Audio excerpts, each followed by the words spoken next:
असां दीन जा दाई आहियूं हर को जाने थो। असां दीन जा दाई आहियूं हर को जाने थो। रत दीन ते ॾींदा आहियूं हर को जाने थो।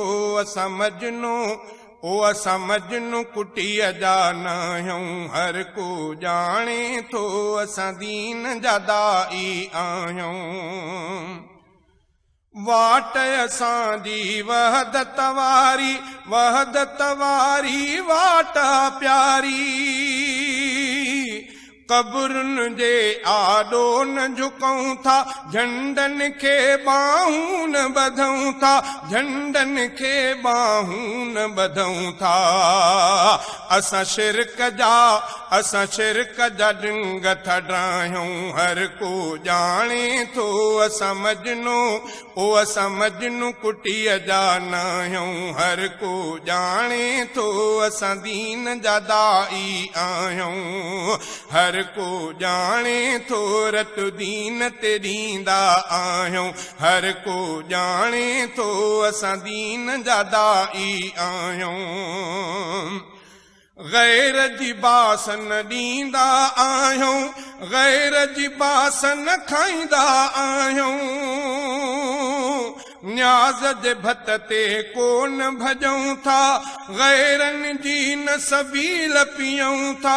गैरनि जी न सबील पियूं था। नाले रब जे ख़ैर विरायूं हर को जाने थो। असां मजनू कुटीअ जा न आहियूं हर को जाने थो। असां दीन जा दाई आहियूं हर को जाने थो। रत दीन ते ॾींदा आहियूं हर को जाने थो। असां मजनू कुटीअ जा न आहियूं हर को जाने थो। असां दीन जा दाई आहियूं। सोहणे रसूल जे गुस्ताखनि खे माफ़ असां न कयो आ काथे। जीअ में सुन्नत खे ॾियूं जायूं दीन था पूरो नबीअ जो भायूं। दीन था पूरो नबीअ जो भायूं। नथा बिदअतूं पंहिंजूं ठाहियूं हर को जाने थो।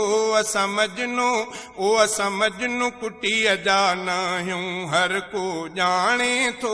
असां दीन जा दाई आहियूं हर को जाने थो। रत दीन ते ॾींदा आहियूं हर को जाने थो। असां मजनू कुटीअ जा न आहियूं हर को जाने थो। असां दीन जा दाई आहियूं। बकंदे सहाबा ते जो ॾिसूं था वात ते तंहिंखे लगाम ॾियूं था। प्यार सहाबा सां हक़ीक़त आले रसूल सां आहे अक़ीदत। आले रसूल सां आहे अक़ीदत। पया चाहम तिन खे चाहियूं हर को जाने थो। असां मजनू कुटीअ जा न आहियूं हर को जाने थो। असां दीन जा दाई आहियूं हर को जाने थो। रत दीन ते ॾींदा आहियूं हर को जाने थो। असां मजनू कुटीअ जा न आहियूं हर को जाने थो। असां दीन जा दाई आहियूं। यारहीं ॿारहीं शरीयत नाहे चालीहो ऐं जुमाणो छाहे।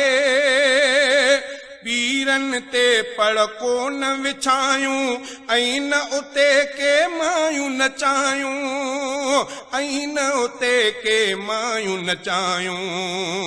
नथा मेले ते मायूं कायूं हर को जाने थो। असां मजनू कुटीअ जा न आहियूं हर को जाने थो। असां दीन जा दाई आहियूं हर को जाने थो। रत दीन ते ॾींदा आहियूं हर को जाने थो। असां ओ असां मजनू कुटीअ जा नाहियूं हर को ॼाणे थो असां दीन जा दाई आहियूं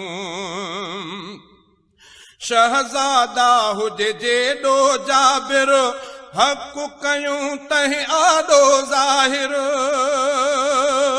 पैसो न हक़ खां मोड़े सघंदो डंडो न दीन खां टोड़े सघंदो डंडो न दीन खां टोड़े सघंदो नथा पाण खे ओ नथा पाण खे पाण पढ़ायूं हर को ॼाणे थो असां मजनू कुटीअ जा नाहियूं हर को ॼाणे थो असां दीन जा दाई आहियूं हर को ॼाणे थो रतु दीन ते ॾींदा आहियूं हर को ॼाणे थो असां मजनू कुटीअ जा नाहियूं हर को ॼाणे थो असां दीन जा दाई आहियूं।